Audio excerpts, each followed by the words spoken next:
تعتمد نظام التعليم المفتوح open learning ونظام التعليم التقليدي القائم على فئة قليلة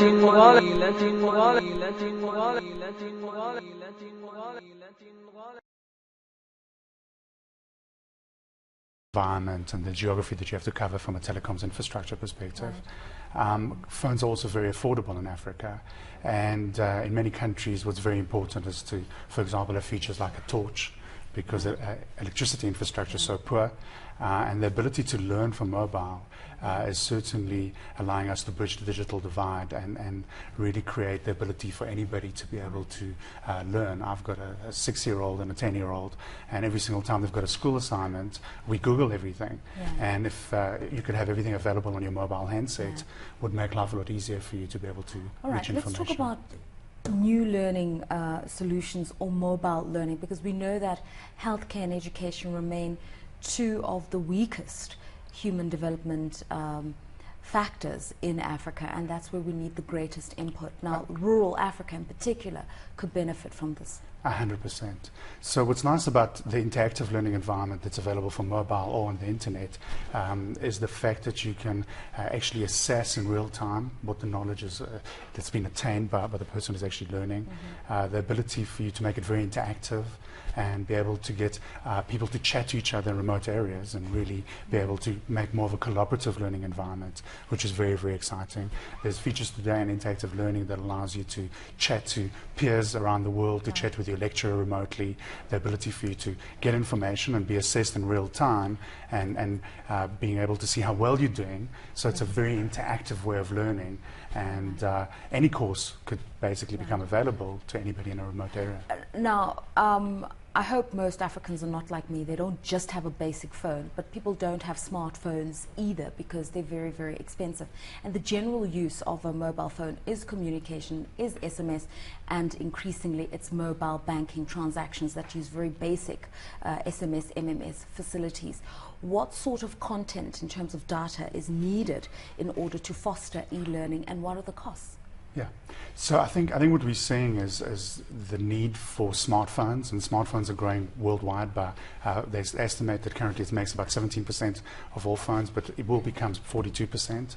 And I think what's required is the ability to get low-cost smartphones in Africa, because, as you were rightfully said, most people will get their phone free with a service or a very low-cost handset, and the average revenue per user in Africa is fairly low, ranging from $1 to $15. So to be able to buy a phone like this, like the iPhone that has revolutionized the market at $400-500 is just unbelievable. It's not going to happen. So we've come up with a low-cost handset like this that's made in China from the same factory that Nokia makes handsets, and this phone is available for $60, which is obviously a lot more affordable. And then you are able to the need that you have is a minimum of internet connectivity to be able to get the information delivered to your phone via the internet. But there's a lot of very nice SMS-based solutions as well, which allow you to interact with content on the internet. Let's just talk about the collaboration that needs to be done with the operators in terms of getting relevant new learning material to the schools, because it's wonderful to have a plethora of search engines, but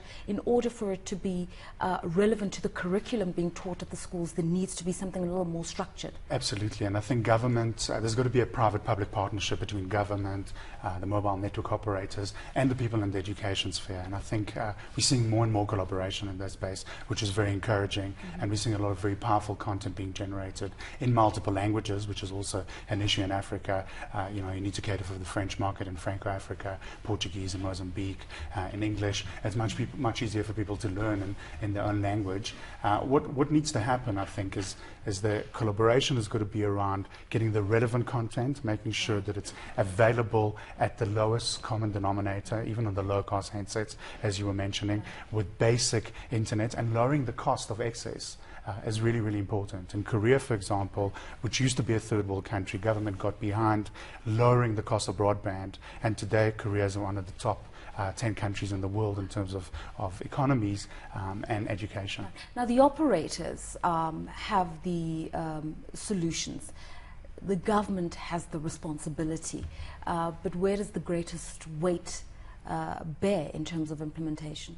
I think it's a combination of the industry. I think even private enterprise, we're seeing a lot of corporate social investment being done in this space. In fact, the Queen of Jordan at Mobile World Congress in Barcelona in February this year made an appeal to all the mobile network operators to make a huge investment in mobile learning. She was quoting a figure of 72 million children in Africa not having education. And this is a huge issue that affects all of us, because at the end of the day, there were some figures mentioned at Uganda at the Digital Africa Summit a couple of weeks ago, that every 10% increase in connectivity or internet access actually has a 1.3% contribution to GDP. So if we can get more people to have access to information and have access to education, we can really solve a big problem in Africa, because that's what Africa needs. It doesn't need handouts, it needs a Let's talk solution about for integrated education. solutions. We know that mobile phone access far outweighs internet penetration, but there's still a lot of work being done to try to get people connected and to try to improve on broadband, as we were talking earlier on. But we're talking something like 45% cell phone penetration versus 8% internet. So there's still a lot of catch-up work that needs to be done, but it's being done. Absolutely. So what's happening is that I think the biggest emphasis from a mobile network operator is around data growth. We're seeing that actually from a commercial perspective, voice average revenue per user, ARPU, is declining simply because of competition, and we're moving towards the need to be able to provide the right data solution from a commercial perspective. There's also the corporate social responsibility of being able to contribute to your community and being able to make internet available at lower cost. So I think what needs to happen is that government needs to get behind lowering the cost of access and making content available for free. And I think collaboration between mobile network operators and government would yield to a solution. Okay, now you've also participated in conferences and also in programs undertaken by the Ugandan government, the Nigerian government, and also work here in South Africa. Just comparatively speaking, where are we at?